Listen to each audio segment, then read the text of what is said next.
Et dans l'actualité des idées aujourd'hui, la justice à hauteur d'enfant. Comment lutter contre la maltraitance et les violences faites aux enfants? Comment restaurer le langage quand le silence s'est imposé? Quelle culture de la protection mettre en place? Que peut le droit et que dit la loi? Avec nous aujourd'hui le magistrat Édouard Durand. Il est l'auteur de Défendre les enfants, qui vient de paraître au Seuil, un livre d'entretien mené par la journaliste Delphine Sobabert. Longtemps juge pour enfants, il copréside aujourd'hui la commission indépendante sur l'inceste et les violences sexuelles faites aux enfants, la Civise, créée après la publication du livre de Camille Kouchner et dont les conclusions intermédiaires viennent d'être rendues. C'était fin mars cette année. Bonjour à vous, Édouard Durand. Bonjour. Bonjour. Je mesure cette responsabilité en recevant beaucoup de lettres, beaucoup de mails, beaucoup de messages sur Instagram qui me sont adressés ou en tout cas qui sont un partage. Voilà. Et ce partage-là, je crois qu'il faut que je continue à le porter un peu, à porter cette parole-là. On peut essayer de chercher partout. Si les enfants ne sont pas en confiance, s'ils ont l'impression qu'ils ne peuvent pas confier leurs paroles, ils parleront pas. La voix de Camille Kouchner, auteure de La Familia Grande, un an après la publication de ce livre choc, livre phare aussi, où elle faisait le récit de l'inceste subi par son frère, avec en cause leur beau-père, le politologue Olivier Duhamel. Annoncée en janvier 2021, la commission que vous coprésidez, Édouard Durand, a été créée plus ou moins suite à la publication de ce livre. Dans cet extrait, Camille Kouchner parle des retours qu'elle a eus, mais aussi de la responsabilité qui a été la sienne à partir de la publication de ce livre, responsabilité qu'elle mesure, parce que ce livre, qu'est-ce qu'il a provoqué? On parle parfois d'un MeToo inceste, mais il a provoqué une libération de la parole, vous avez le sentiment? Camille Kouchner, indéniablement, a le sens des responsabilités, oui, bien sûr. Et par ce livre, qui sans doute lui a demandé un très grand courage, Camille Kouchner a protégé de nombreux enfants. Et il faut que la société le comprenne et lui en soit gré. Parce que, par la publication de La Familia Grande, Camille Kouchner a suscité une réflexion profonde dans la société. D'abord à partir d'une émotion, la prise de conscience de ce qu'est réellement le viol d'un enfant, l'agression sexuelle d'un enfant, le viol incestueux. Et à partir de cette émotion, la colère, la société a exigé un changement. Non seulement dans les politiques publiques, mais dans la façon dont nous regardons nos enfants et dans la façon dont nous laissons l'impunité aux agresseurs. Le secrétaire d'État Adrien Taquet avait annoncé cette commission au mois d'août 2020, mais après la publication du livre de Camille Kouchner, il y a eu un fort mouvement de l'ordre de la politique qui a donné un élan nouveau, très fort, responsable là aussi à la Civise que Nathalie Mathieu et moi présidons. Voilà, et ce sont des sujets que vous travaillez comme juge pour enfants, juge des enfants depuis très longtemps, hein, ces questions-là, des violences faites aux enfants et notamment des violences sexuelles. Parfois dans un silence que vous devez déplorer aussi comme magistrat, parce que ces sujets ont tendance à être beaucoup enfouis sous le tapis. La société a du mal à les affronter. Donc pour vous aussi, ce livre a été le déclencheur pour la justice d'un changement qui s'est répercuté immédiatement après la prise en main du politique. Vous avez, vous, à la place qui est la vôtre, senti cette évolution ? Oui, on peut le dire de cette façon-là. Je pense que ce qui est très important, c'est de bien prendre en compte que dans l'existence humaine, deux choses fondamentales s'opposent, le langage et la violence, la parole et la violence. L'agresseur qui fait le choix de la violence pour prendre pouvoir sur l'autre impose le silence à l'enfant victime, à la femme victime de violences conjugales ou de violences sexuelles, à toute personne victime de violence. Mais sa stratégie est aussi toujours de contaminer le groupe, la famille. Camille Kouchner le dit d'une manière lumineuse, mais le groupe, c'est aussi la société tout entière. Et donc, il faut toujours faire l'effort sur soi-même de récuser le silence et de faire le choix de la violence, de faire le choix du langage, pardon. Combien de témoignages avez-vous reçus après la création de cette commission, quand sa création a été rendue publique ? En Quelques 6 rares mois, témoignages ou une avalanche de témoignages? une avalanche de témoignages. En 6 mois, nous avons reçu plus de 11 500 témoignages. C'est phénoménal. C'est Ouais. absolument phénoménal. Quelques heures après l'ouverture de la plateforme téléphonique de recueil de témoignages, des centaines et des centaines de personnes téléphonaient et pour beaucoup d'entre elles disaient « J'ai attendu ce moment toute ma vie ». La semaine dernière encore, je recevais une personne, soixantaine d'années, une femme d'une grande dignité, et qui disait que notre parole soit recueillie par une instance de l'État, par une instance publique, c'est phénoménal. Et il faut donc bien comprendre que la Civise répondait à un besoin qui était très ancien, qui était silencieux, et qui aujourd'hui trouve, par l'espace de solidarité que nous avons créé, sa légitimité. Alors cette commission, maintenant qu'elle est en place, doit recueillir, on imagine d'abord ces témoignages, les entendre, et puis qu'est-ce qu'elle fait avec cette matière-là, une fois que ces témoignages sont là, devant vous, sur votre table, Édouard Durand? Écoutez, à chaque fois qu'une personne, une femme, un homme nous fait confiance, prend la décision de nous contacter pour faire le récit des violences auxquelles elle a été confrontée dans son enfance, elle dit toujours qu'elle le fait pour 2 raisons indissociables. Je le fais pour moi et je le fais pour que les enfants, aujourd'hui et demain, ne vivent pas ce que j'ai vécu. Pour un plus jamais ça, comme on Pour un dit. plus jamais ça. Mmh. Et donc, nous recueillons cette parole exactement pour les mêmes raisons. D'abord, pour elle-même, telle qu'elle se donne, sans autre objectif que l'écoute, l'attention, la solidarité.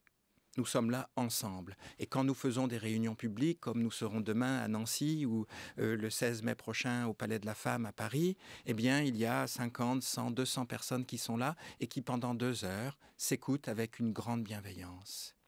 Mais respecter cette parole, c'est aussi la prendre en considération pour construire sur elle des politiques publiques de protection. C'est notre devoir, bien sûr. Or, la protection des enfants n'attend pas.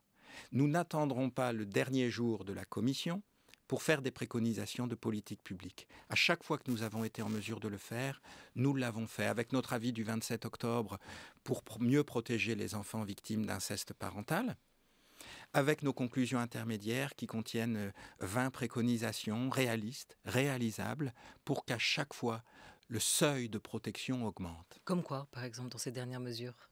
Eh bien, sur nos 4 axes qui sont le repérage, le traitement judiciaire, la réparation et la prévention, nous avons des lignes très claires. La première chose, c'est que nous vivons dans un monde où des enfants sont déjà victimes de viols et d'agressions sexuelles. L'urgence, c'est d'aller les chercher pour les mettre en sécurité. Nous disons, il faut poser la question à tous les enfants. La question des violences subies. Est-ce que quelqu'un t'a déjà fait du mal ? Est-ce que ça t'arrive d'avoir peur ? Ensuite, quand l'enfant révèle des violences, il faut le protéger. Nous disons obligation de signalement pour les médecins et en contrepartie, protection contre les poursuites disciplinaires. Nous disons aussi que la justice doit se mettre davantage à hauteur d'enfant pour que le procès, l'enquête pénale ne soit pas un champ de mine où à chaque étape l'enfant risque une survictimation. Et puis nous disons une chose extrêmement importante, des soins spécialisés en psychotrauma existent. Ils doivent être dispensés. Chaque enfant, chaque adulte doit bénéficier de ces soins qui permettent d'atténuer la souffrance et de reprendre sa vie en main. Survictimisation, on a aussi entendu sursilenciation, trop de silence, hein, trop de victimes. C'est le cas notamment pour des enfants en situation de handicap qui ont un risque plus fort encore que les autres, 3 fois plus fort, plus élevé, d'être victimes de violences sexuelles avec une parole qui est encore moins écoutée, moins crue, plus difficile encore à formuler.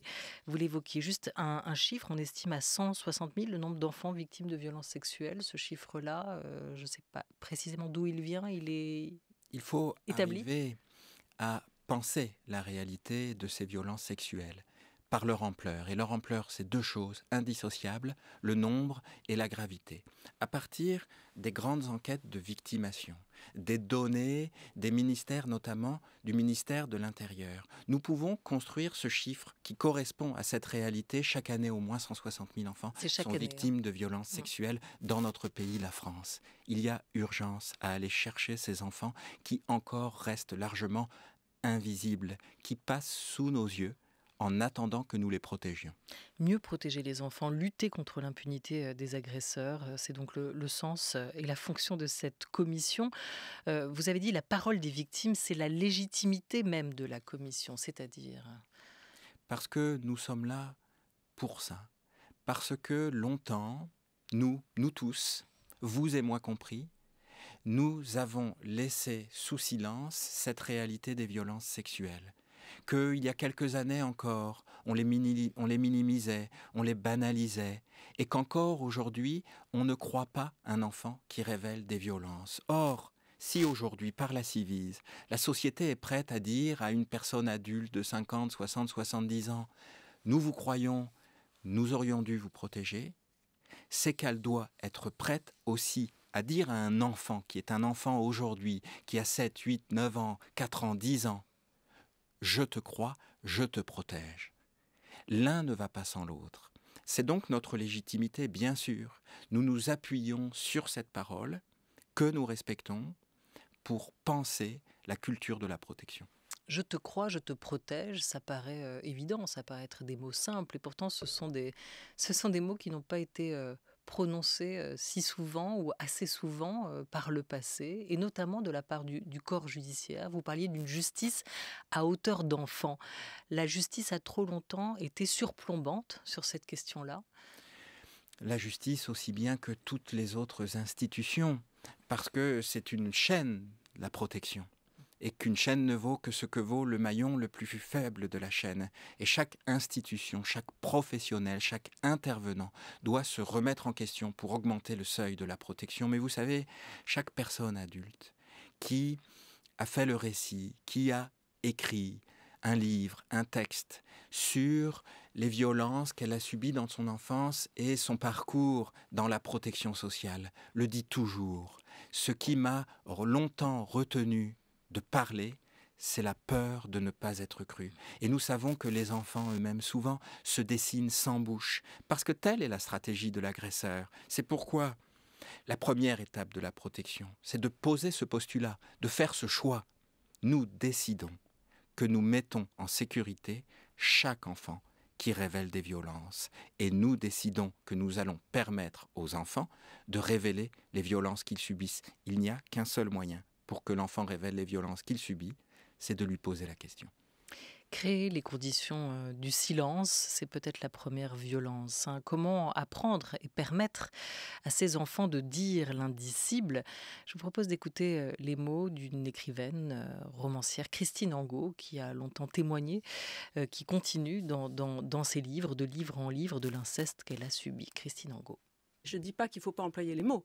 Je dis qu'il faut faire des phrases avec les mots, de façon à ce qu'il y ait un sujet qui puisse exprimer quelque chose, et non pas prendre les mots et en faire des concepts qui seraient applicables à tout le monde et qui donc font disparaître la singularité de chaque personne.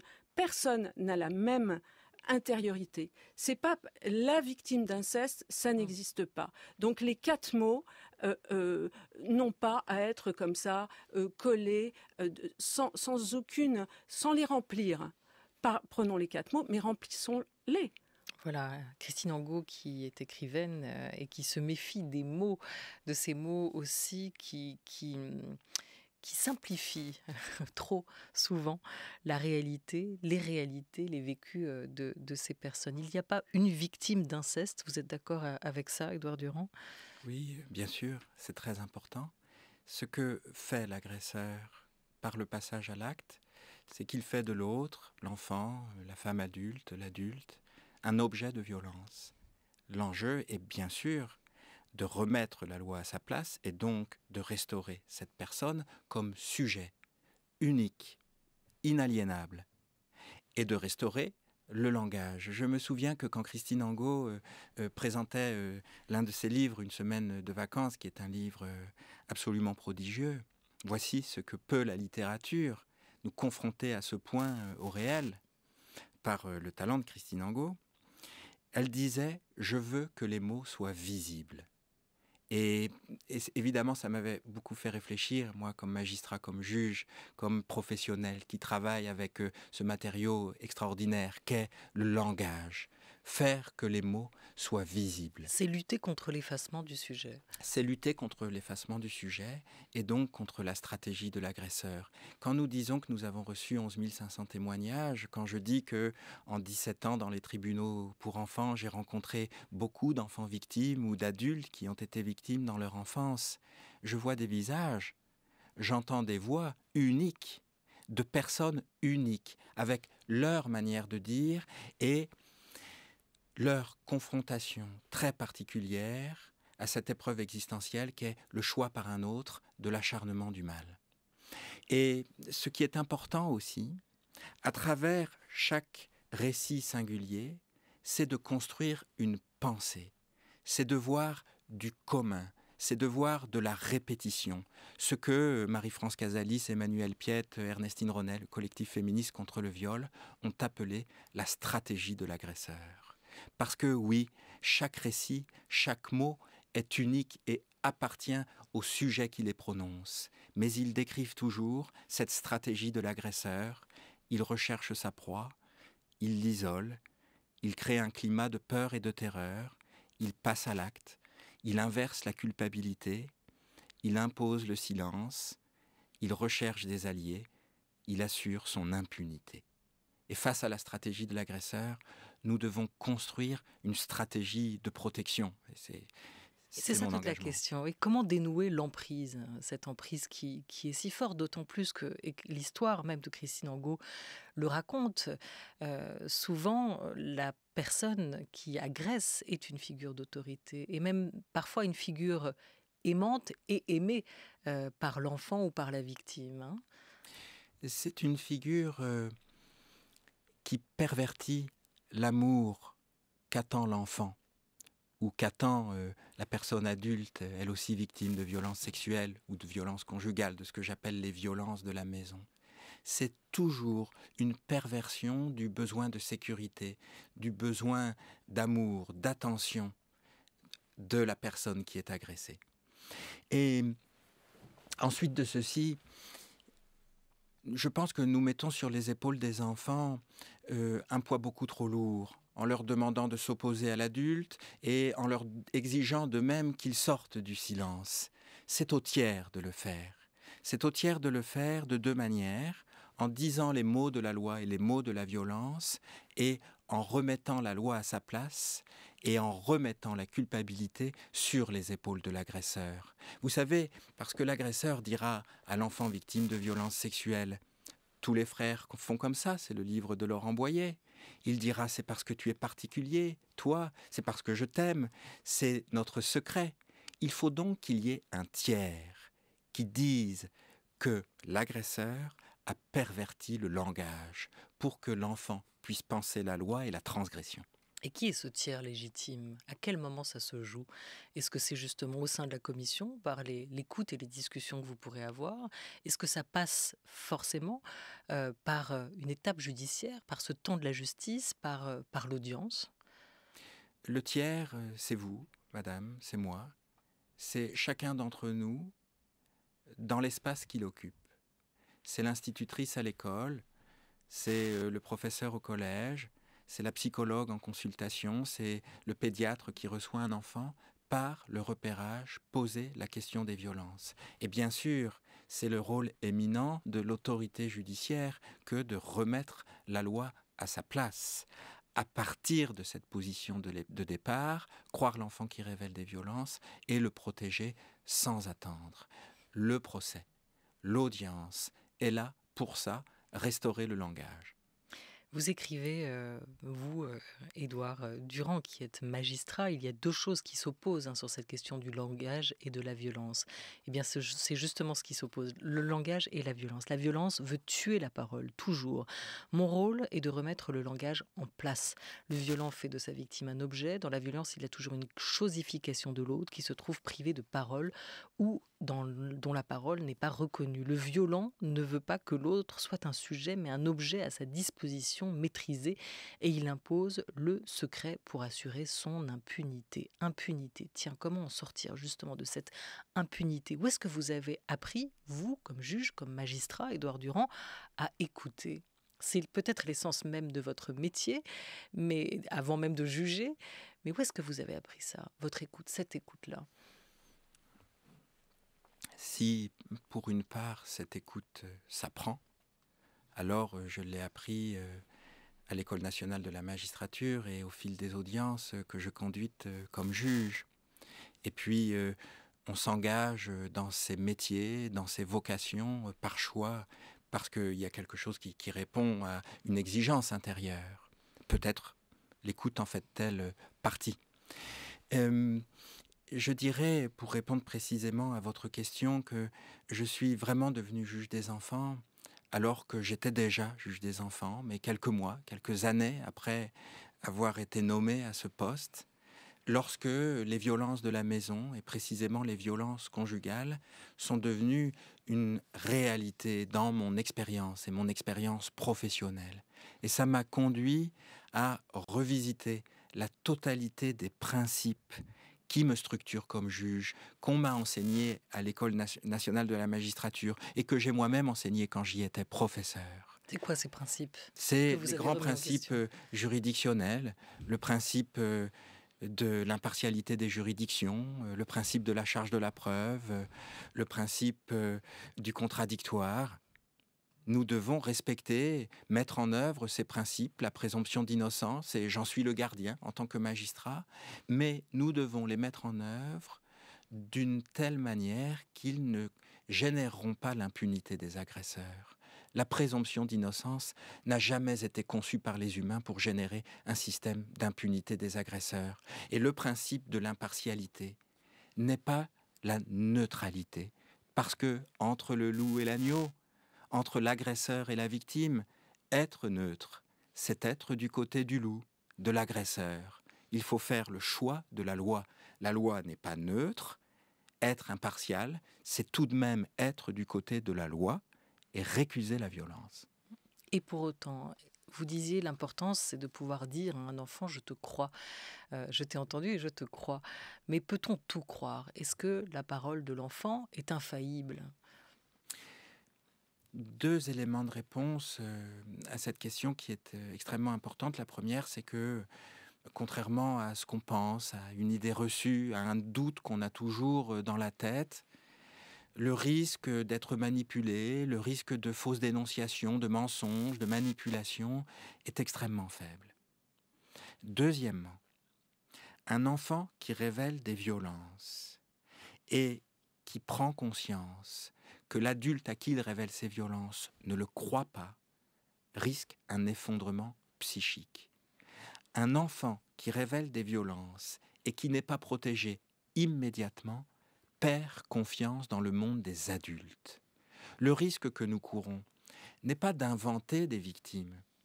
Le risque que nous courons, et je dirais même que nous tolérons, est de laisser passer des enfants sous nos yeux sans les protéger. Aujourd'hui, au nom de ces principes mal interprétés, la société accepte de faire courir le risque à l'enfant. C'est profondément injuste. Ça vous est arrivé, à vous? Vous n'avez pas vu, parfois? Oui, bien sûr. Je le dis dans ce livre, Défendre les enfants. Moi, j'ai des insomnies de juge. Ce qui me réveille, ce sont les jugements que j'ai rendus et aussi les erreurs que j'ai commises. Et pour bien être en capacité de prendre une décision individuelle, adaptée à chaque situation, il faut avoir en tête des grands modèles qui permettent de penser la réalité, qui permettent de restaurer le langage, ce que je disais à l'instant, des grands modèles de situation, ce que j'appelle les 4 configurations conjugales, l'entente, l'absence, le conflit, la violence, ce que j'appelle aussi les 4 registres de la parenté, la filiation, l'autorité parentale, le lien et la rencontre. Parce que c'est avec ces grandes situations, et notamment la distinction entre le conflit et la violence, que l'on peut alors s'approcher au plus près du réel éprouvé par l'enfant. Quelle distinction? Comment vous définissez bien la différence entre conflit et violence? C'est intéressant à expliquer. C'est extrêmement important. Vous savez, je pense à une audience où j'étais en présence d'une professionnelle qui représentait un service d'investigation éducative et qui a passé l'audience à faire son rapport en disant mais c'est un conflit conjugal, c'est un conflit parental. Et à un moment de l'audience, je lui dis mais êtes-vous sûr que c'est un conflit? Elle réfléchit un peu et elle me dit mais en fait je ne vois pas d'autres mots. Alors je lui demande mais est-ce que les deux parents sont en capacité d'exprimer son point de vue l'un à l'autre? Elle me dit ah non, ça c'est sûr, madame, elle ne peut pas exprimer son point de vue à monsieur. Est-ce que vous pensez que le parent qui ne peut pas exprimer son point de vue à l'autre parent a peur de cet autre parent? Elle me dit ah oui, c'est sûr, ça madame, elle a peur de monsieur. Alors je dis c'est pas conflit, c'est violence, parce que l'enjeu c'est l'asymétrie. À chaque fois qu'il y a violence, il y a asymétrie. La violence n'est qu'un instrument. Ce que cherche l'agresseur, c'est prendre le pouvoir sur l'autre et nier sa capacité de sujet autonome capable de langage. Vous dites, Édouard Durand, vous venez de nous dire que parfois vous faites des cauchemars de juge et que vous revoyez dans vos nuits des jugements que vous avez pu rendre. Sauf que vos jugements dépendent aussi du cadre légal dans lequel vous vous inscrivez. Est-ce qu'il vous arrive, est-ce qu'il vous est arrivé, est-ce qu'il vous arrive encore aujourd'hui de vouloir changer la loi? Ou est-ce que tout est là? Merci madame de me poser cette question qui est extrêmement importante pour moi. D'un certain point de vue, tout est là dans la loi. D'un autre, il faut changer la loi. C'est ce que j'appelle parvenir à édicter une législation plus impérative. Parce qu'en effet, on peut dire qu'il y a dans la loi tous les instruments qui permettraient de mieux lutter contre les violences conjugales, de mieux lutter contre les violences sexuelles, de mieux protéger les enfants victimes de violences. Mais que ces instruments ne sont pas mis en œuvre ou qu'ils sont mis en œuvre d'une façon trop aléatoire. Ici, on protégera, ici, on ne protégera pas. Pour limiter cet aléa, il faut ce que j'appelle une législation plus impérative. Il faut écrire dans la loi. Lorsqu'il y a des violences conjugales, le parent qui est l'auteur de ces violences conjugales ne peut pas disposer de l'exercice de l'autorité parentale. Lorsqu'il y a des violences conjugales, le parent violent ne peut pas rencontrer l'enfant sans contrôle social d'un tiers pour protéger l'enfant. Ça, c'est pas déjà le cas aujourd'hui? C'est possible, mais ce n'est pas impératif. Donc on maintient l'exercice conjoint de l'autorité parentale et donc on laisse au violent conjugal la possibilité de perpétuer l'emprise et la violence. Il faut écrire dans la loi, lorsqu'un parent est condamné pour le viol incestueux de son enfant, l'autorité parentale lui est retirée automatiquement, sans aléa, parce qu'il n'y a pas de transgression plus grave de l'autorité parentale que de violer sa fille ou son fils.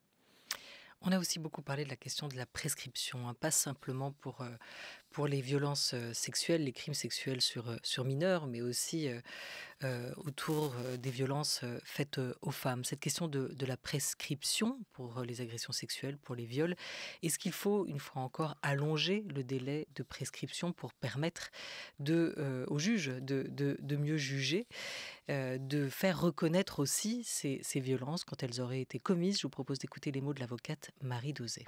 La prescription, c'est comme la présomption d'innocence, c'est contre nature. On a vite fait de dire prescription égale impunité et quelqu'un qui est menotté est forcément coupable. C'est d'abord le réflexe que l'on a. Première remarque tout de même, de réforme en réforme et à force de réformer les réformes, plus grand-chose ne pourra être prescrit à l'échelle d'une vie. Entre l'allongement des délais de prescription, le report du point de départ, la prescription glissante, très franchement, en matière de crimes sexuels sur mineurs en tout cas, le droit applicable aujourd'hui fait que je ne vois pas très bien comment on pourra un jour se retrouver devant un crime prescrit. Et je pense que ça risque au contraire d'être difficilement vécu par certaines parties civiles parce qu'on va multiplier, en tout cas seront multipliées, les ordonnances de non-lieu, les classements sans suite et les acquittements ou les relax, faute de preuves. C'est ce que j'écris. La preuve, elle, n'est pas éternelle. Est-ce qu'il faut allonger le délai de prescription pour vous, Édouard Durand? Est-ce que ça, c'est un des sujets importants qu'il faudrait mettre sur la table?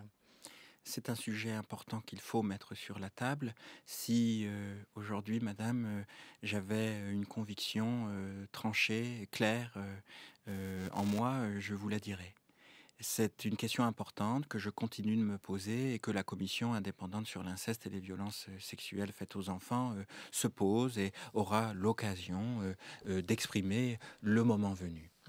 En revanche, aujourd'hui, je peux dire que je n'ai été convaincu par aucun argument d'autorité et que je ne vois aucune raison de ne pas se poser la question de changements nouveaux dans les règles de la prescription ou de l'imprescriptibilité, puisque les humains ont pensé déjà que l'imprescriptibilité pouvait être possible et légitime. D'une part. Mais les humains ont aussi pensé que la prescription pouvait avoir un sens. Oui. Est-ce qu'elle a des vertus parfois, cette prescription, pour vous? Alors on dit la prescription a été conçue pour assurer la paix sociale. Moi je dis la paix de qui? Ce qui a été pensé pour assurer la paix sociale, c'est le fait de rendre la justice. C'est de restaurer un être humain qui a subi une transgression de la loi dans sa place et sa légitimité. Et le seul moyen que nous avons trouvé pour ça, c'est rendre la justice, non pas fermer la porte des tribunaux. Ensuite, on nous dit qu'il y aura une déperdition des preuves. Je suis assez peu en accord avec cette affirmation, parce qu'il y a déjà très peu de cas où il y a des preuves matérielles, corporelles, en réalité. La preuve est longtemps dans l'histoire judiciaire. La preuve des violences sexuelles commises contre les enfants a notamment été sa propre parole. Et tout ça a changé en raison de discours anti-victimaires qui sont venus discréditer par avance, par anticipation, la parole de l'enfant, l'idée de l'enfant corrupteur, l'idée de l'enfant menteur. Et puis, enfin, vous savez, je voudrais quand même que la société parvienne à davantage le prendre en compte.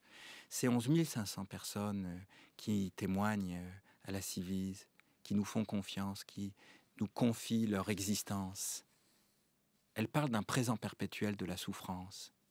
Elle ne parle pas d'un mauvais souvenir prescrit. La souffrance est imprescriptible. Et j'aimerais qu'on le prenne davantage en considération. La réforme de la justice des mineurs, alors ces réformes, cette idée de réforme et ces réformes, elles se sont enchaînées depuis des années. Il reste ces chiffres, on l'évoquait, 160 000 victimes par an chez les enfants de violences sexuelles. Mais seulement, je crois, vous me confirmerez, Édouard Durand, si cet autre chiffre est juste, 70% de classements sans suite. Comment mieux lutter? Quelle est la première réforme à faire en matière de justice des enfants pour vous? Alors, nous avons demandé et obtenu en début d'année 2022 qu'une mission d'évaluation soit confiée aux inspections générales des ministères de la Justice, de l'Intérieur et des Affaires sociales pour comprendre la chaîne d'intervention des professionnels du repérage des violences jusqu'au traitement judiciaire et arriver à comprendre ce niveau très élevé de classement sans suite. Vous savez, une personne que j'ai reçue il y a quelques semaines, une personne qui avait été victime, disait avec colère, elle disait, mais il faut savoir qu'on envoie les enfants dans des procédures judiciaires pour rien. Il y a comme une injonction paradoxale. Il faut parler, il faut révéler les violences, mais on ne vous croira pas. Cela doit changer. Et ensuite, dans toute la chaîne judiciaire, il y a plusieurs choses à faire en même temps. C'est le recueil de la parole, être mieux formé, mieux compétent pour mieux recueillir la parole de l'enfant. Si nous faisions ça, ce serait déjà essentiel. Voilà, et vous êtes un magistrat, Édouard Durand, qui expliquait, écrivait qu'il est important parfois d'écouter ces émotions, de ne pas toujours les mettre à distance. Défendre les enfants raconte votre engagement et votre pratique. Ce livre d'échange, d'entretien avec Delphine Sobabère a paru au Seuil. Merci beaucoup à vous d'avoir été avec nous. Un grand merci à l'équipe de La Grande Table d'avoir préparé et programmé cette émission, cette grande table des idées. Lucas Bretonnier avec Maï-Hélène Despio-Couré à la réalisation, Louis-Valentin Faury avec Jordan Fuentes à la technique.